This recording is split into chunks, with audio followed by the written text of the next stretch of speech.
अस्सलामुअलैकुम। तो बच्चों, आज बारी आती है बाब सौ मंजर अव्वल की। गुज़श्ता बाब में अनारकली को ज़िंदान खान में कैद करने का हुक्म जारी कर दिया गया। अब इस मंजर में क्या होता है, सलीम का ऐवान है। सलीम अपने ऐवान में बैठा तफक्कुरात और अंदेशे और वसवसों में घिरा हुआ है कि किस तरह से अनारकली से मुलाकात की जाए, उसे कैसे आज़ाद कराया जाए। इसी फ़िक्र में था कि रानी की आमद होती है। सलीम और रानी के माबैन तकरार होती है और सलीम बार बार यही कहता है कि उसे अनारकली चाहिए।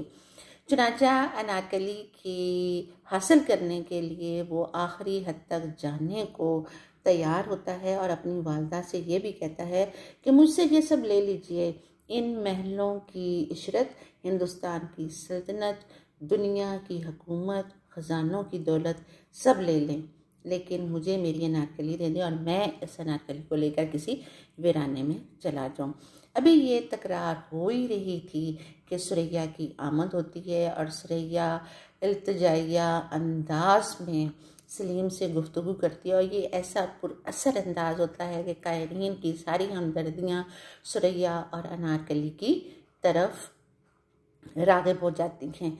चुनांचा यही अंदाज़े गुफ्तगू अभी जारी था कि बख्तियार आ जाता है और वो और सलीम मिलकर अनारकली से ज़िंदान खाने में मिलने का मंसूबा बनाते हैं। अगरचे बख्तियार के मुताबिक ये बड़ा ख़तरनाक काम है, लेकिन बख्तियार सलीम को ये भी कह देता है कि इसके लिए मैंने काफ़ी रिश्वत दी है। सलीम के बार बार इसरार करने पर बख्तियार राज़ी हो जाता है कि किसी तरह से अनारकली से मुलाकात करवाई जाए। चुनांचा ये थे बाब सौ मंजर अव्वल के अहम निकात।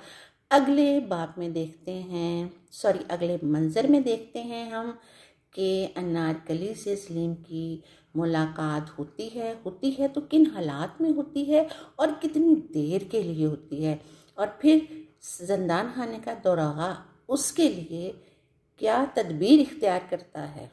चलें जी, अल्लाह हाफ़िज़।